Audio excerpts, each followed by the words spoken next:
and thank you for attending this hearing. Look, Novo Nordisk is not the villain in this story. Novo Nordisk is not the villain in this story. They're a hero. We should be here celebrating this miracle innovation that's responding to this diabetic epidemic we have in this country. It's a miracle drug. 38 million Americans with diabetes that we're helping out.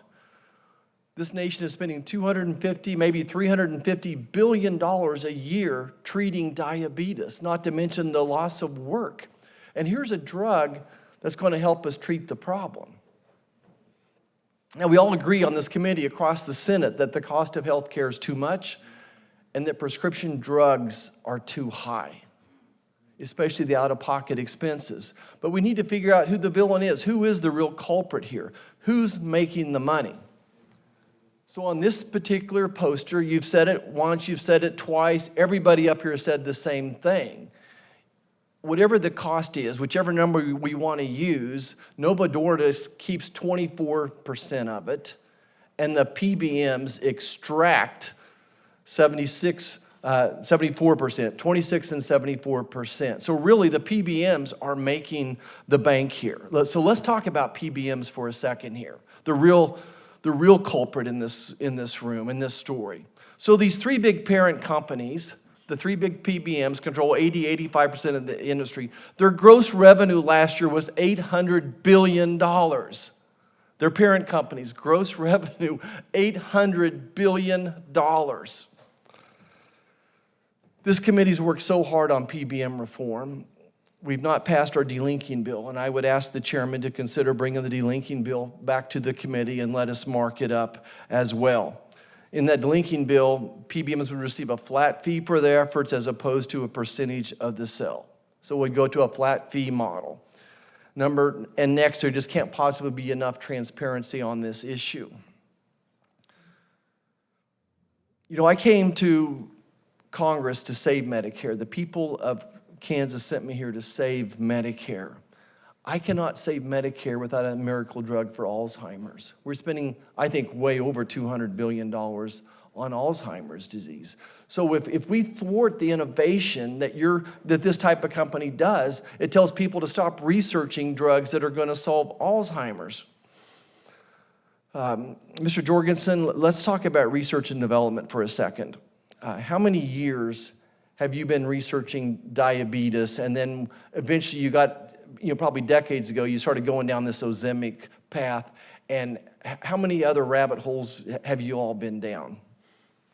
Yes, thank you, Senator, for the question. We have a 100-year research effort in diabetes, and the past 3 decades we have been researching the GLP-1s, starting in diabetes and then in obesity. And when we started the obesity research efforts, everybody thought it was a stupid idea. Yeah. Sorry to get through this. So you've spent 3 decades specifically on the GLP-1 model, and I'm sure that there was lots of molecules that didn't work out, and at the end of the day, you've spent in excess of $10 billion of research. And then how much money are you going to spend on research this year, approximately? So we're spending approximately 14% of our turnover on research. Okay. I want to make a quick point here that companies like yours benefit from the Trump tax cut, the research and development dollars, the tax cut on that expired. Is that true that doing research in this country, you benefited from that tax cut? We have no, funding support from the NIH whatsoever in our research efforts. We benefit from tax benefits in different situations. So being able to write the R&D off over a year as opposed to 5 or 10 years would be a significant, would prevent you from, or decrease your reinvestment opportunities. Yeah, perhaps. I'm not, I don't know the specific data in terms of how much we're benefiting from it. The one thing I am disappointed in your company and all big pharma is the marketing that they do. I think that the marketing is very influential. I really think that Congress needs to go back and revisit that as well. I think that the marketing is so good. There's people on this drug that shouldn't be on it and are being taken advantage of. And so I do think we need to go back and look at that. Again, instead of coming after the hero of this story, we need to look in a mirror. America needs to look in a mirror that nutrition is a big problem in this country and lack of activity. The chairman, ranking member, all of us have worked on community health center funding. I think that's where the opportunities to work on the nutrition problems remains. So it's frustrating to me that Congress can spend $1 trillion on the military, Medicare can spend $1 trillion, but we can't spend $3 billion on primary care.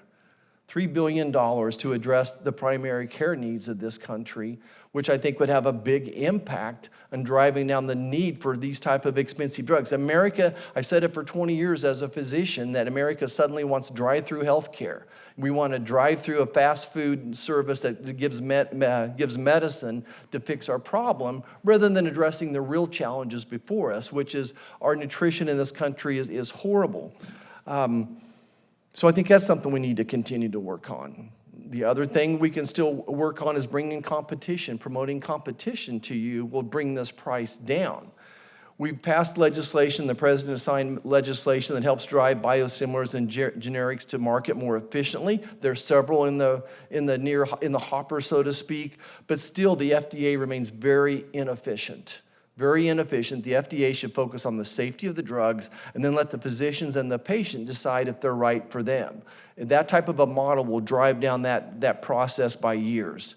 And I'll just close, one more time emphasizing that this committee needs to demand that the leader bring our PBM reform to the floor, but we need to include that delinking bill. There's other opportunities to drive this price down again. Again, Novo Nordisk is not the villain in this story. Thank you. I yield back.